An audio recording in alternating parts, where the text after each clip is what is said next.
Hello, ओम नमः शिवाय। कैसे हैं आप सब? आप सभी लोगों को सावन की चौथे सोमवार की ढेर सारी शुभकामनाएँ। इस सावन की चौथे सोमवार का ब्लॉग है जो कि मॉर्निंग से ही शुरू हुआ है। तो शुरू होते ही सुबह की शुरुआत मैं करती हूँ, थोड़ा-सा एक्सरसाइज़, थोड़ा-सा मॉर्निंग वॉक से। तो सुबह के टाइम इतना टाइम नहीं था कि बाहर जाऊँ, तो रोज़ का मेरा यही है, अगर मैं बाहर नहीं जा पाती हूँ तो अपने रूम से लेके और हॉल ड्राइंग रूम जो है यहाँ से लेके वहाँ तक मैं 10 से 12 चक्कर मार लेती हूँ। तो उसी से ही मेरा हो जाता है मॉर्निंग वॉक और एक्सरसाइज़ भी थोड़ा बहुत मैं खड़े-खड़े ही कर रही हूँ, क्योंकि आज थोड़ा-सा मुझे लेट हो गया था। मैं 5 बजे उठ जाती हूँ, लेकिन आज 5:40 हो गया था और लड्डू का फ़ेवरेट पराठा भी आज बनाना है। तो पहले मैं थोड़ा-सा घूम टहल के उसके बाद पहले जल्दी-जल्दी झाड़ू लगाई हूँ और मुझे भी आज नहाना है और लड्डू के साथ ही जाना है, नहीं तो मैं लड्डू को स्कूल भेजने के बाद झाड़ू पोछा करने के बाद नहाती हूँ। पर आज है सावन का चौथा सोमवार, तो मुझे जाना था मंदिर। मैंने सोचा यहीं रूम में ही आज पूजा कर लेंगे, पर हस्बैंड ने कहा नहीं, और सावन का सोम चल रहा है तो कम से कम सोमवार के दिन जितना हो सके उतना मंदिर तो कम से कम ले ही चल सकते हैं। तो उन्होंने बोला, तो मैं फटाफट यहाँ लड्डू का नाश्ता तैयार कर रही हूँ और मुझे भी नहा धो के तैयार होना है। लड्डू को भी अभी उठाना है, अभी उठाई नहीं हूँ। उठते ही थोड़ा-सा उनका नाटक नौटंकी चलता रहता है, तो मैंने सोचा पहले उनके लिए टिफ़िन बॉक्स में रखने के लिए पराठे सेंक लेती हूँ और हस्बैंड का चाय गर्म पानी मैं उनको दे आई हूँ और उसके बाद मैं ब्रश कर लेती हूँ। उसके बाद फिर मैं लड्डू को जगाती हूँ, जगा के उनको नहला दूँगी और हस्बैंड मेरे तैयार कर देंगे। तब तक मैं भी देखिए तैयार हो गई हूँ नहा धो के, जब तक लड्डू को हस्बैंड तैयार कर रहे थे। तो अभी मेरा घर का पूजा नहीं हुआ है। स्कूल लड्डू को चल रहा है, पहले छोड़ेंगे उसके बाद फिर जाएंगे शिव मंदिर, और वहाँ पे शिव मंदिर भी है और माता रानी का भी मंदिर है। तो जिस मंदिर में पिछली बार गए थे उसी मंदिर में इस बार भी शायद जाए। अभी हस्बैंड से मैंने पूछा नहीं है कौन से मंदिर जाएंगे, क्योंकि यहाँ लड्डू के स्कूल के थोड़ी दूरी पे ही कई मंदिर हैं छोटे बड़े। तो यहाँ पे इनको पहले स्कूल में जाके क्लास में बिठा दिया है और संडे सैटरडे 2 दिन घर पे ही थे, तो इनका कॉपी किताब सब कुछ मैडम को बता दी हूँ, क्या होमवर्क किए क्या नहीं। तो उसके बाद फिर मैं यहीं पिछली बार वाले मंदिर पे फिर से आ गई। मैंने सोचा यहाँ हस्बैंड नहीं लाएंगे, क्योंकि ये मंदिर हमारे घर से काफ़ी ज़्यादा दूर पड़ जाता है। पर उन्होंने बोला कोई बात नहीं, कहाँ कांवरिया लेके लोग कितने कितने दूर तक पैदल चलते हैं और जाते हैं, महीनों अपने घर से दूर रहते हैं, हफ्ते अपने घर से दूर रहते हैं। तो हम लोग बाइक से 5-6 किलोमीटर भले दूरी है तो यहाँ पे आ ही सकते हैं। तो मुझे भी अच्छा लगा सुन के, और इस मंदिर में मेरा पूजा भी बहुत ही अच्छे से आराम से शांति से हो जाती है, क्योंकि इस मंदिर में ज़्यादा भीड़ नहीं होती है। हाईवे का मंदिर है और ये हमारे पुराने वाले रूम से काफ़ी ज़्यादा नज़दीक था। तो मेरा यहाँ का हमेशा से आना जाना था, तो इस मंदिर से मेरा कुछ ज़्यादा ही लगाव है। तो यहाँ पे मैं शंकर भगवान का अच्छे से पूजा पाठ कर ले रही हूँ। और आज मैंने पहना है रेड कलर की साड़ी। बहुत ज़्यादा गर्मी होने की वजह से रोज़ तो साड़ियाँ नहीं पहन पा रही, नहीं तो मुझे कपड़ों में सारे कपड़े पसंद है। Suit salwar, jeans top, long skirt और मैक्सी ड्रेस और साड़ी भी काफ़ी ज़्यादा मुझे पसंद है। लेकिन गर्मी होते हुए भी मैं हर सोमवार को यही कोशिश करती हूँ कि साड़ी पहन पाऊँ। तो 2 सोमवार को तो मैंने ग्रीन साड़ी पहनी थी और इस सोमवार को मैंने रेड साड़ी पहनी है, क्योंकि ग्रीन साड़ी मेरे पास 2 ही हल्के में थी और जो है भी वो भारी भरकम है, तो इतनी गर्मी में हल्का ही नहीं पहन मिलता है, तो भारी भरकम कहाँ से पहन मिलेगा। तो इसलिए मैंने रेड पहन लिया। वैसे भी पूजा पाठ में रेड हो गया, येलो हो गया, पिंक हो गया, ग्रीन हो गया, ये सब कलर चलते हैं पूजा पाठ में, ये सब कलर ज़रूर पहनना चाहिए। तो यहाँ पे मेरे शंकर भगवान का पूजा हो गया। सूर्य भगवान को मैंने यहीं पे ही जल चढ़ा दिया है, यहीं पे बहुत अच्छे से दिखते हैं, बहुत अच्छा लगता है ऐसे खुले में जल चढ़ाना। उसके बाद नंदी भगवान के कान में भी मैंने अपना दुख सुख जो भी है परेशानी मैंने उनसे कह दिया, और मेरा यहाँ का जो पूजा है वो हो चुका है, मतलब जल चढ़ चुका है।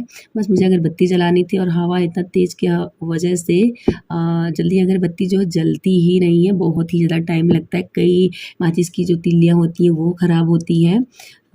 फिर मैंने अगरबत्ती जलाया और यहाँ पे भोले बाबा को दिखा दिया, यहीं से शनि भगवान को भी दिखा दिया, बगल में है, और यहीं से माता रानी को भी दिखा दिया, क्योंकि मंदिर में अगरबत्ती नहीं जलाया जाता है, बाहर से ही दिखाना रहता है। तो मैंने अगरबत्ती बाहर से दिखा दिया। तो फिर हस्बैंड से पैसे ले ली हूँ और जब भी मैं आती हूँ तो दान पेटी में कुछ ना कुछ मतलब डाल देती हूँ, क्योंकि मैं अचानक से आती हूँ तो प्रसाद वगैरह वैसे कोई फल सुबह के टाइम नहीं ले पाती हूँ, तो इसलिए कुछ डाल देती हूँ जो भी मतलब रहता है उस टाइम। तो मैंने दान पेटी में डाल दिया। उसके बाद माता रानी चरणों से थोड़ा-सा सिंदूर प्रसाद लगाया और हस्बैंड भी मेरे यहाँ पे बैठ गए हैं, उन्होंने नहाया नहीं है, नहीं तो भी पूजा पाठ में ज़्यादा विश्वास रखते हैं, बिना पूजा किए मतलब ऑफ़िस नहीं जाते हैं रोज़। लेकिन सुबह के टाइम इनका नींद थोड़ा-सा पूरा नहीं हो पाता, रात को काफ़ी लेट तक जगने की वजह से सुबह जल्दी उठ नहीं पाते हैं। तो इतना ही उठ जाते हैं कि लड्डू को स्कूल रोज़ छोड़ने आ जाते, वही काफ़ी है। तो यहाँ पे वो बैठे हुए थे, तो यहाँ पे हम भी थोड़ी देर बैठ गए थे, कम से कम आधा घंटा। बहुत ही अच्छा लगा, माता रानी के यहाँ मंदिर में बैठी थी। फिर यहाँ से अभी निकल रहे हैं घर के लिए। हस्बैंड तो उठने का नाम ही नहीं ले रहे थे और वो नहाए नहीं थे, पूजा भी नहीं किए थे। तो मैंने कहा चलिए, नहीं तो आपका ऑफ़िस का लेट हो जाएगा। उनका ऑफ़िस भी 8:30 बजे से ही मीटिंग वगैरह शुरू हो जाता है, तो इसलिए हम लोग वहाँ से आधे घंटे रुकने के बाद फिर निकल रहे हैं घर के लिए। और अभी मैंने घर पे भी पूजा नहीं किया है, तो घर पे भी चल के पूजा फटाफट निपटाएँगे। और यहाँ पे पूजा देखिए मैं कर रही हूँ। और लड्डू को हम लोग को ही अक्सर जाना पड़ता है छोड़ने, क्योंकि शुरू में लड्डू कोरोना लॉकडाउन की वजह से मैंने उनको प्ले स्कूल में नहीं भेजा था, तो इस वजह से वो जब बस हम कर रहे थे स्कूल की तरफ से, तो वो बस भी जाने के लिए तैयार ही नहीं हुए, क्योंकि पहली बार हम लोग से इतना दूर जा रहे थे। जैसे बच्चे होते हैं प्ले स्कूल वगैरह में जाते हैं तो उनकी आदत बनी रहती है बाहर निकलने का, पर इनका फर्स्ट टाइम था, LKG से ही इनका एडमिशन हुआ था, तो इसलिए मतलब थोड़ा ये डरते थे, इसलिए हम लोग को ही ले जाना पड़ता है। तो हस्बैंड के लिए मैंने पराठा गरम-गरम नाश्ता सेक दिया, वो नहा रहे थे। इधर मैं अपने लिए गरम पानी करके लाई थी और बैठ के आराम से गरम पानी पी रही हूँ। वेट लॉस मेरा आजकल चल रहा है, वज़न मेरा काफ़ी हद तक कम हुआ। किसी दिन आप लोग के साथ ज़रूर ये ब्लॉग शेयर करेंगे वेट लॉस के ऊपर, 32 बार फार्मूला के ऊपर। तो देखिए यहाँ पे लड्डू के पापा का मतलब मेरे हस्बैंड का गरमा-गरम पराठा और चाय नाश्ता मैंने सेट कर दिया, वो खा के ऑफ़िस जा चुके हैं। तो मैंने साड़ी अभी चेंज कर दिया, क्योंकि आने के बाद और किचन में जाके पराठा सेक के मेरा एकदम से पसीने से बुरा हाल हो गया था, तो इसलिए मैंने साड़ी चेंज कर दिया है। और साड़ी भी जूठा ना हो, तो इसलिए मैंने सोचा साड़ी को चेंज कर देती हूँ। तो साड़ी मैंने चेंज किया। उसके बाद ये है आलू और टिंडा आया था, तो एक बचा हुआ था, तो मैंने सोचा चलो आज इसी का सब्ज़ी बना देते हैं। वैसे भी गर्मी भले ही तेज़ है, लेकिन पता नहीं क्यों अच्छा ही सब्ज़ी थोड़ा स्पाइसी ही खाने का मन करता है, क्योंकि आजकल थोड़ा-सा तबीयत सही नहीं चल रहा है, तो इसीलिए मन करता है कुछ अच्छा-अच्छा ही सब्ज़ी खाने का। तो यहाँ पे मैं बनाऊँगी आलू टमाटर और टिंडे की सब्ज़ी। और थोड़े से बर्तन थे, चाय पी थी गर्म पानी, तो वही सोचा चलो खंगाल के और धुल के रख देते हैं। फिर अभी चाय कई बार पानी पीने के काम आता है, आजकल गुनगुना ही पानी चल रहा है, तो इसलिए खंगाल के रख देती हूँ, तो फिर से उसी में दोबारा पीने के काम आ जाता है। इधर मिक्सर में मैंने मसाला पीस लिया है, और जब भी मुझे कुछ अच्छी सब्ज़ी बनानी होती है, अच्छा खाने का मन करता है, तो मैं मसाला ज़रूर पीस के सब्ज़ी बनाती हूँ। और इधर 1 कप चाय बचा हुआ था, तो उसे मैंने फिर से गर्म करके छान लिया अपने लिए, और मैं यहाँ बना रही हूँ सब्ज़ी। तो सब्ज़ी के साथ रोटी भी बनेगा, और चावल रोटी मुझे खाना है, क्योंकि मैं दवाई खा रही हूँ सर्दी का।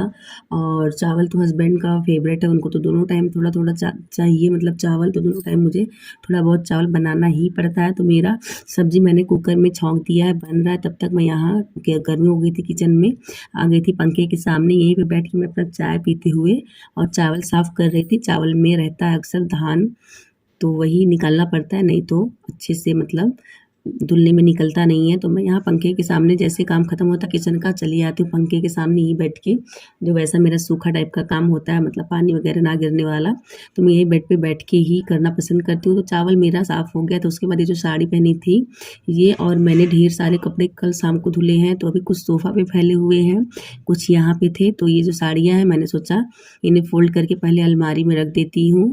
और साड़ियाँ क्योंकि कभी कभार ही पहनना होता है, तो इसलिए इसे तुरंत नज़र से दूर करना ही सही रहता है, जब पहनना हो तभी निकले। तो मैंने सारा साड़ियाँ सेट कर दिया है। दोपहर का खाना हो गया था, हस्बैंड भी आके खाना खा के जा चुके थे, लड्डू भी आ चुके थे। तो ये है शाम के टाइम का वीडियो। तो मैंने अपने लिए बनाया था गुड़ का चाय मेरा मन कर रहा था पीने का। और साथ साथ यहाँ लड्डू सो के उठे थे, इनका मैं करवा रही थी होमवर्क। तो यहाँ मैं इनका होमवर्क करवा देती हूँ, और मैं अपने ब्लॉग को बस यहीं पे एंड करती हूँ। और मिलूँगी आप लोग से एक नए ब्लॉग के साथ। तब तक के लिए आप सभी लोग चैनल पे बने रहिए, मेरे चैनल को लाइक करिए, सब्सक्राइब करिए, प्लीज़ सपोर्ट भी करिए। मिलते हैं एक नए ब्लॉग के साथ, तब तक के लिए बाय।